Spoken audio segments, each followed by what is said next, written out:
할렐루야. 오늘 화요일 새벽은 사무엘상 11장 말씀을 통하여서 하나님과 함께하는 전쟁이라는 제목으로 이렇게 말씀의 은혜를 나누고자 합니다. 사울은 왕이 되었습니다. 이스라엘 나라의 첫 번째 왕이 되었는데 아직까지 왕이 되기는 되었지만도 대관식을 치르지 못하고 또 왕은 또 왕궁에 살아야 되는데 고대 시대 첫 번째 왕이었기 때문에 왕의 제도가 아주 기틀을 탄탄하게 왕궁도 세우고 뭐 경비병도 있고 이런 패턴이 아닌 그냥 일반 사람으로서 그냥 왕궁도 없이 사울의 고향인 그곳에서 그냥 이렇게 지내고 있었습니다. 그리고 아주 수줍어하였죠. 많은 사람들에게 이 사람이 사울이 왕이다라고 이야기를 왕으로 또 뽑힘을 받았을 때 제비뽑기를 하였거든요. 제비뽑기를 통해서 왕이 여기 있다. 그럼 그 사울이 어디 있는가 이렇게 물었을 때 숨어서 행구 사이에 숨어 있는 그런 아주 소극적인 그런 모습을 보였습니다. 그러니까 쑥스러움도 많고 내가 왕입니다 당당하게 왕처럼 다 서 있는 것이 아니라 숨어 있고 또 부르니까 나오고 그러니까 왕이면 참 적극적이고 담대한 사람이어야 되는데 사람들 가운데는 사울을 지지하는 사람도 있고 때로는 저 기스 사람 아들 사울이 무슨 왕이 되겠는가라고 하면서 사울에 대해서 지지하지 아니하고 반대편에 서 있는 그런 사람도 있었습니다. 이런 총체적인 문제를 해결하기 위해서는 실질적으로 이렇게 적군들이 쳐들어와서 왕답게 착 이런 문제를 딱 처리해내면 진짜 왕이구나, 하나님께서 세우시는 사람이구나 라고 하는 것을 많은 사람들이 인정할 수가 있겠죠. 오늘 사무엘상 11장 말씀 가운데는 암몬이라고 하는 족속의 사람들이 이스라엘 나라의 경내에 들어와서 이스라엘 나라를 괴롭히고 또 도전장을 내는 장면을 기록을 하고 있습니다. 암몬은 이스라엘 나라의 지도를 이렇게 살펴보면 요단강이 쭉 있죠. 요단강 동편 지역에 살고 있는 그 족속이 암몬 사람이라고 할 수 있습니다. 암몬 사람은 누구냐면 아브라함의 조카였던 롯 있죠. 롯이 그의 둘째 딸과 결혼을 했습니다. 이 결혼을 하면 안 되잖아요.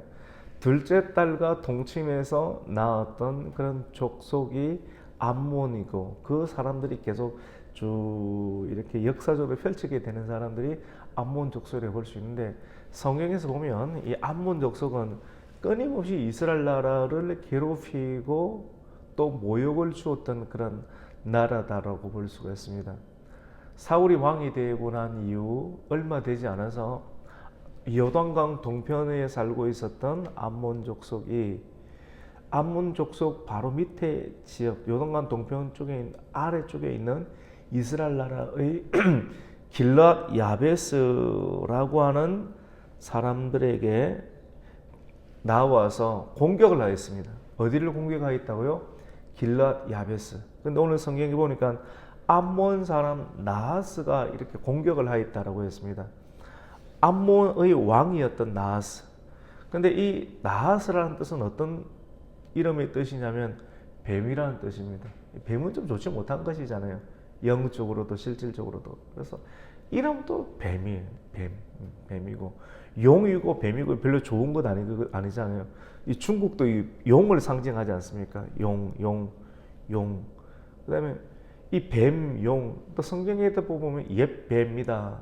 그 다음에 요한계시록에도 보면 마귀를 큰 용이다, 붉은 용이다 이렇게 이야기하지 않습니까? 그래서 용이다, 뱀이다라고 하는 것은 이런 사람, 이 영적인 이름을 가진 사람들은 참으로 신기하게도 하나님의 언약을 가진 백성들, 교회나 고대 시대나 오늘날도 계속 반기독교적인 정서를 가지고 교회를 공격하고 하나님의 백성들을 공격하는 것을 보게 됩니다. 근데 영적인 것을 믿는 사람이 있고 안 믿는 사람이 있죠. 그래서 예수를 믿는 사람들은 이런 의미를 가지고 뱀이나 용에 대해서 실질적으로 뱀 자체가 마귀는 건 아닙니다. 지금 돌아다니는 뱀 자체가 마귀는 아니에요. 그런데 영적인 의미를 가지고 뱀이다. 나하스가 뱀이니까 또 공격을 하겠구나. 그걸 우리가 어떻게 대처를 해야 되겠구나. 이런 것을 믿는 사람이 예수를 믿는 사람이고 요런 것을 별로 신경 안 쓰고 그래 괜찮다라고 생각하는 사람, 믿지 않는 사람, 이렇게 영적인 전쟁이 있는 것을 보게 됩니다. 그래서 항상 오늘날의 관점도 영적인 부분들까지 생각을 하면서 사회생활, 그 다음에 이 시대가 돌아가는 것도 우리가 어느 편에 서야 될지를 성경은 우리에게 촉구하고 있다는 사실을 꼭 유념할 필요가 있겠죠. 그래서 암몬 사람 나하스, 암몬 사람의 나하스는 뱀이라는 뜻을 가지고 있죠. 나하스가 길르앗 야베스, 이스라엘의 경내를 공격을 했습니다. 공격을 하니까 이 길르앗 야베스 사람들은 꼼짝없이 이렇게 노예가 되게끔 되었습니다. 이 암몬 사람은 무기도 강하고 아주 거친 사람들이었습니다. 그래서 길랏 야베스 사람 중에서 장로들이 나아가서 이 문제를 수습하고 해결하기 위해서 우리와 언약을 맺자. 평화롭게 좀 지내자. 우리가 당신들에게 공물을 되어주고 세금을 바칠 테니까 언약을 맺자라고 이렇게 제안을 하게 됩니다. 그러면 우리가 너를 섬기리라. 오늘 그것이 1절의 내용이지 않습니까? 그렇게 하니까 보통 이렇게 전쟁을 치러 오는 사람들에게 장로들이 나가서 전쟁을 하든지 아니면 화친을 어떻게 평화롭게 하려고 하면 언약을 맺고 우리가 매년마다 돈을 갖다가 300억씩 내겠다. 나라에서 300억씩 내겠다. 아니면 1000억씩 내겠다. 이런 식으로 평화롭게 조약을 맺고 군대를 물리는 내용입니다. 그래서 이렇게 언약을 딱 맺으려고 했는데 이 암몬 사람 나하스가 어떻게 나오냐면 그들에게 딱 이야기를 하는데 내가 너희의 눈을 다 빼버릴 것이다. 특별히 오른쪽 눈은 굉장히 중요한 것이 않습니까? 오른쪽 눈을 다 빼어야지 너희와 언약할 거야. 돈을 우리에게 주고 조공을 하는 것은 당연한 것인데 그것뿐만 아니라 너희의 오른쪽 눈까지 다 뺄 거다. 얼마나 여러분 모욕적이고 악랄합니까? 저는 이런 사람들 너무 싫어요. 오늘날에도 있어요. 굉장히 악랄하게 말을 하고 악랄하게, 그래서 영적으로 딱 보면 그냥 보면 잘 안 보여요. 근데 성경의 관점, 하나님의 관점과 하나님 편에 서 있는 사람과 마귀의 편에 서 있는 어떤 분명한 내용들이 있잖아요. 이런 것이 영적인 것이거든요. 영적으로 보면 오늘날 또 똑같은 상황들이 일어나는데 일반 사람들은 구분을 잘 못하더라고요, 보니까. 그래서 이런 게 좀 차이점이 있구나.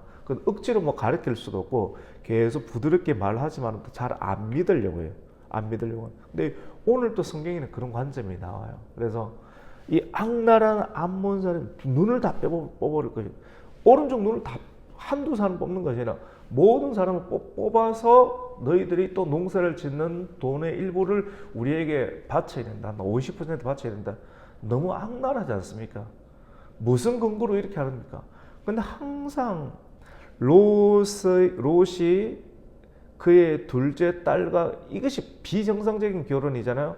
비정상적인 결혼에 의해서 태어난 이 암몬, 첫째 족속은 모압 족속, 모압이나 암몬 족속이 항상 이스라엘 나라를 괴롭히고 대적하는 것을 보게 됩니다.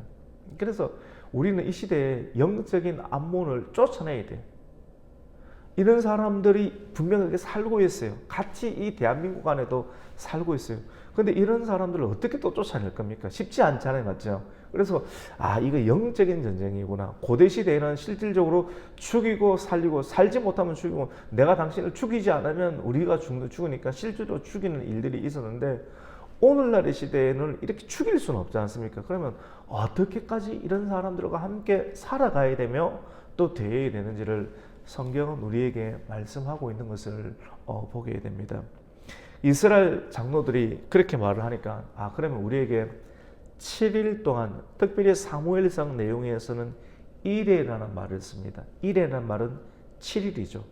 7일 동안 말미를 우리에게 주어서 당신들이 제안하는 것이 우리에게는 너무 쉽지 않은 제안이다.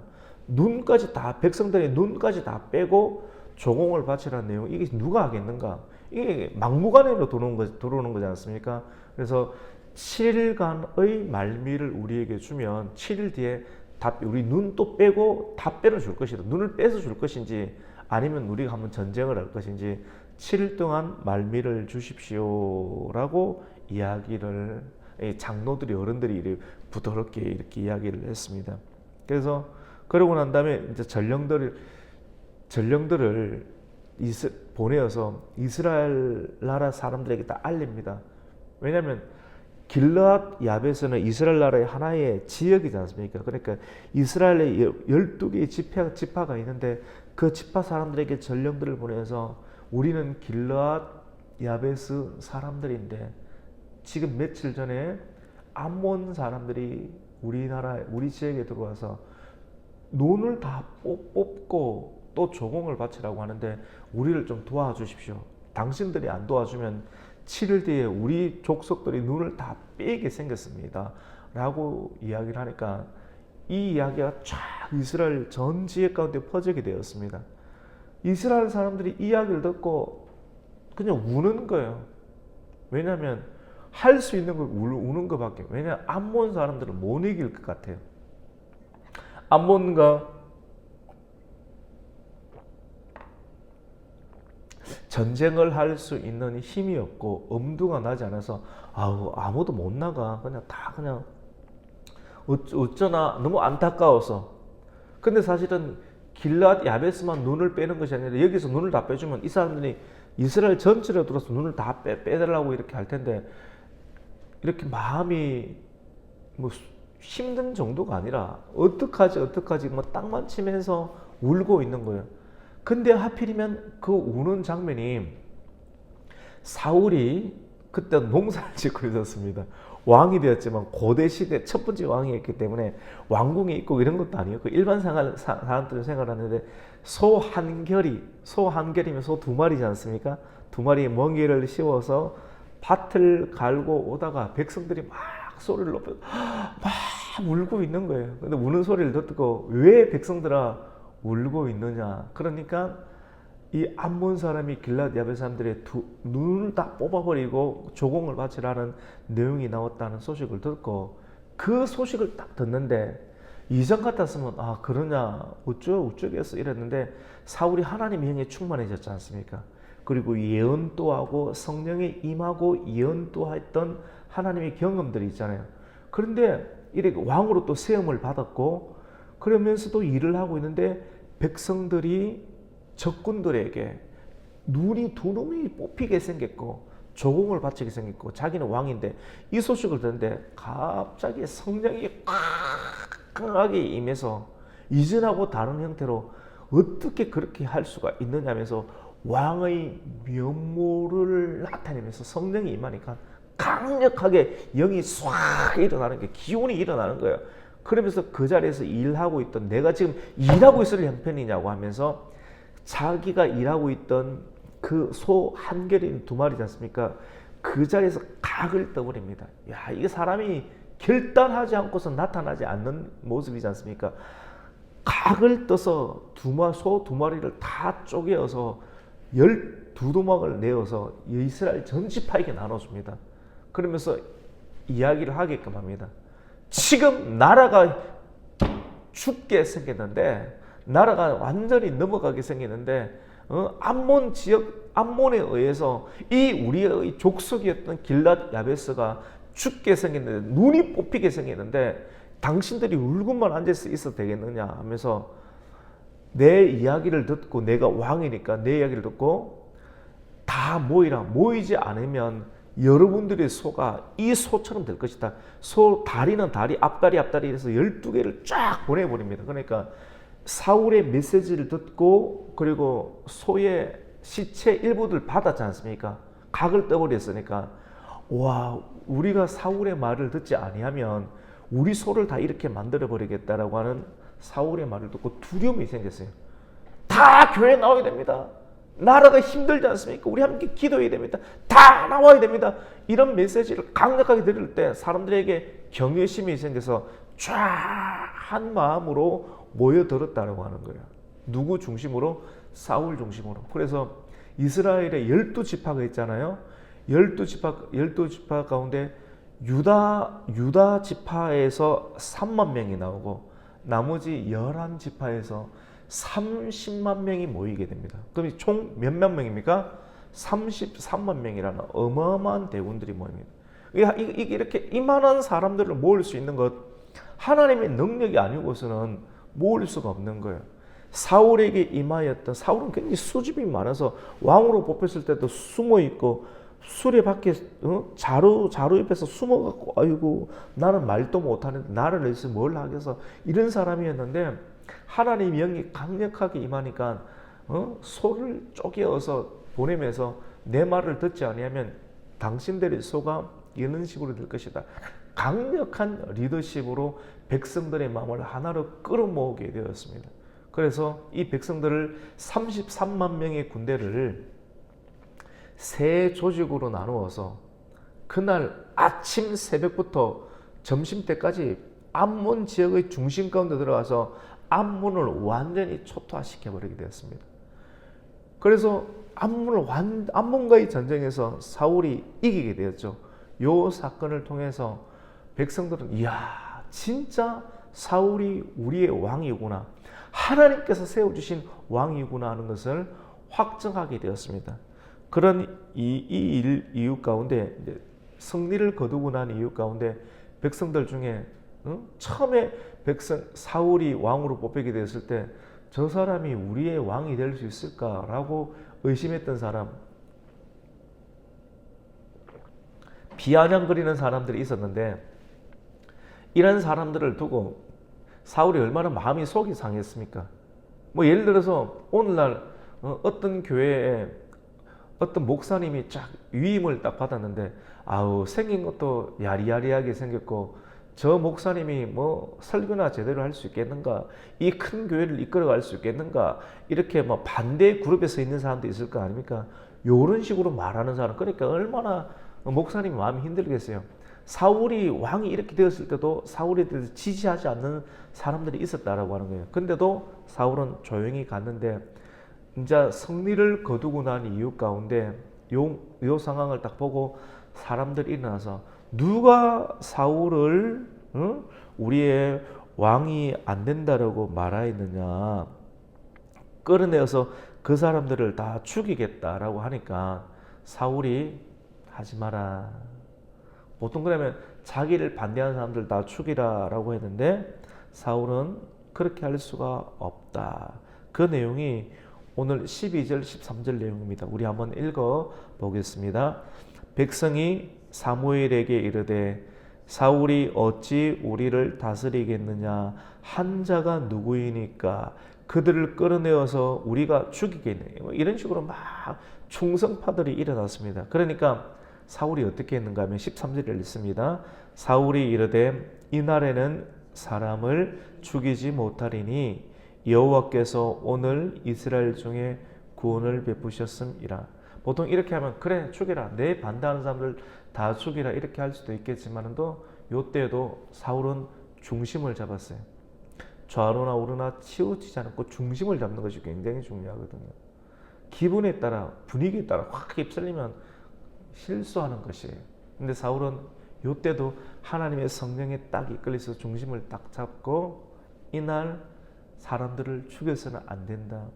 이 전쟁을 이기게 한 것이 내가 한 것처럼 보이기도 하지만도 나와 함께 하시는 여호와 하나님의 능력이 임했기 때문이다.